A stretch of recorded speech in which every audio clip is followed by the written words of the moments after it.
Today we're going to talk about why auto captioning in YouTube does not meet accessibility guidelines and then some guidelines for creating captions in YouTube videos.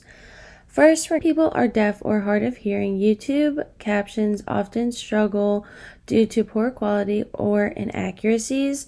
When YouTube inserts auto captions, they should be used as a starting point to correct and add items, and in order to provide equal access to all listeners, auto captions should be corrected.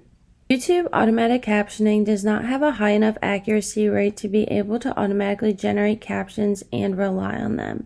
You should never assume that auto-generated captions are correct, accurate, and reliable for people that are hard of hearing.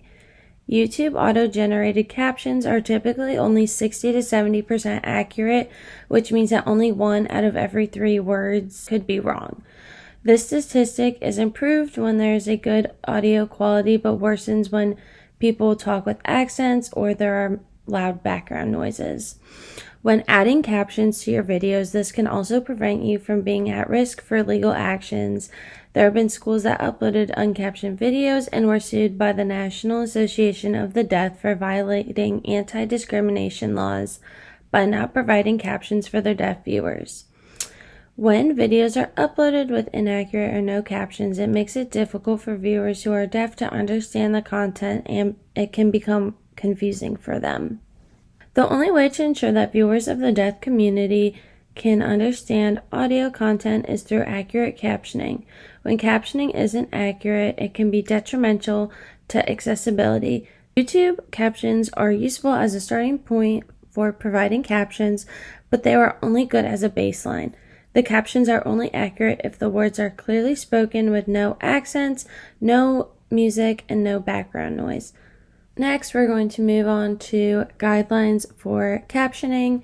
So for the text, you just want to make sure that you're using capital and lowercase letters when appropriate. Use white colors on dark background to make sure that it's easily readable. Use proper spacing and avoid overlap of letters. Then don't end a sentence or begin a new sentence on the same line. Multiple line captions should be left aligned, placed on the bottom 2 lines, or placed somewhere where they will not interfere with visuals or graphics on the screen, and use reasonable margins. Spell words correctly, capitalize proper nouns, and use lowercase letters for all descriptions.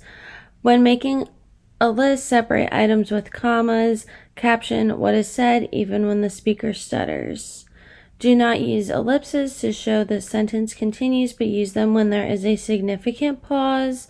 Use quotation marks for readings from a poem, book, play, or journal. And then use italics when a person is thinking or there is any background noise. Sound effects and music. So you will describe sound effects in present tense, use brackets to include the source, and be on the first line of the caption. Sound effects should be lowercase and only mentioned when essential to the content. Do not caption background music if it's less than 5 seconds. Use brackets when there is essential instrumental background music, and then use descriptions to describe the mood of the music. Include the artist and title in the caption. You will caption the lyrics as is. Lyrics should be introduced with the name of the artist and title in brackets. Use music icons, one at the beginning and one at the end of the caption, and then 2 during the last line of the song.